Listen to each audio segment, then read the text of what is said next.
All right, I want you to get a pen and paper. If you don't have one handy, pause the video and go get one. Okay, now, you're gonna write 2 lists. Put them in columns side by side, all right? In the first list, write down everything that gives you energy, okay? So this is gonna be things that make you happy, things that help you rest, things that make you healthy, like, slow-paced exercise is probably gonna give you more energy. High-paced exercise can give you more energy also. When that makes you tired is probably when you're like doing too much. So exercise, eating healthy,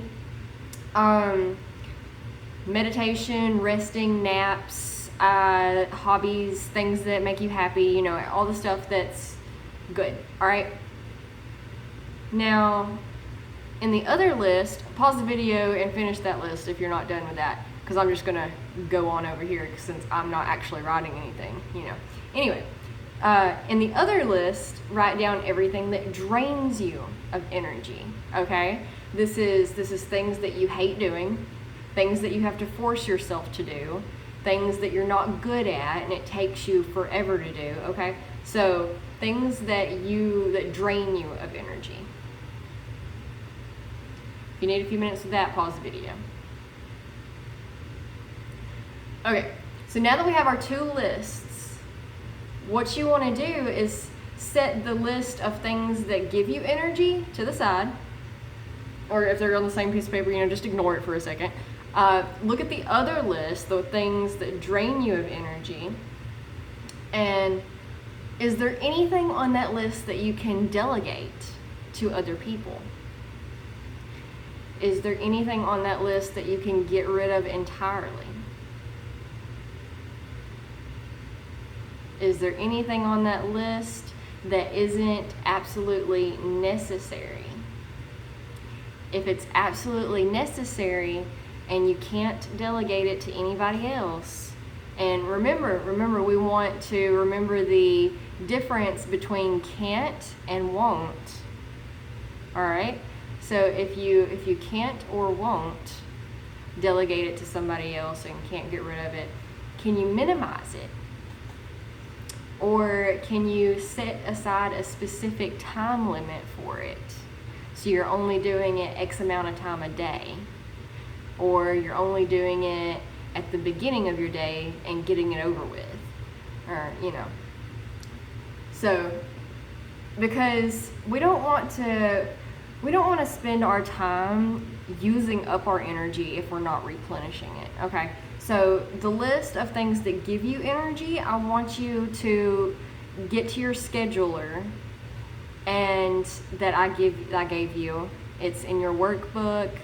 It's in a printable by itself also. In maybe the routine one, I forget. It's a big course.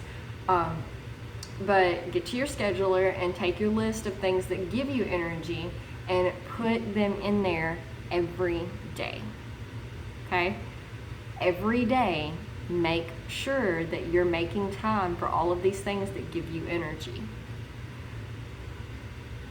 Try to make it to where you have absolutely positively nothing on your list that drains your energy, and everything is just positive energy, giving you energy, right? Because people have this false belief that in succeeding in anything that they want to succeed at, there's going to be things that they hate, and there's going to be things that they don't want to do, and there's going to be things that are, just like, ugh. But it's not true, okay? It's not true. And actually, you start seeing yourself succeed at more things when you get rid of the things that you don't like and just do the things that you like, all right? Because you can put more focus and energy towards those things that you do like. If you're trying to run a business and you absolutely positively hate social media, get you a social media strategist. I have one. Hit me up. I'll let you know who he is, and he's great. If you only like to blog, then just blog. Okay? Don't worry about all the extra stuff. All the extra stuff can be delegated to somebody else. If you're not good at graphics, get you a graphic designer.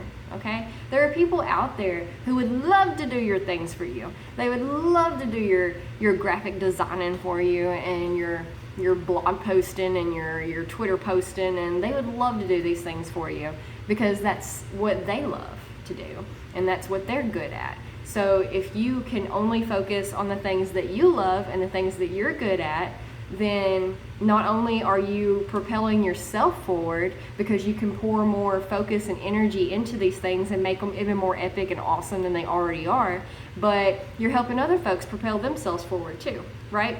And that's what we want to do, is help each other. You know, to individually we are limitless, but together we are unstoppable. Together we can do impossible things in a fraction of the time. We can do impossible things on our own, but it's going to take forever, guys, and it's going to be miserable, and you're going to be dragging your feet, and you're going to get burnout, which is what we want to avoid, is burnout. And it's, if you allow other people to help, and I know how it is. I know you don't want them to do it, not because they can't, but because maybe they won't do it the way you want it done, or maybe it's, you know, it won't be as good as what you can do. And maybe that's true, but maybe you can even be really picky at who you decide to hire, and you can sit down with them and you can give them like 3 pages longs of what you want done, and that's okay, because if they don't want to do it, there's somebody else who will. Okay? You can be as picky as you want, you can be as type A as you want. There's people out there who can help you. Okay? You don't have to do it all by yourself, and you shouldn't do it all by yourself. It's more fun when you do it with other people.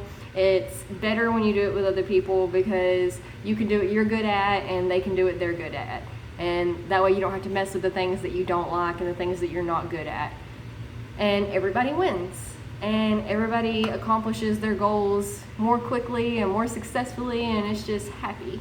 So yeah, work on your list. Move the things that drain your energy somewhere else, get them out of your world and into somebody else's world who it isn't a drain of energy for, and then focus on the things that give you energy, okay? And yeah, so moving on.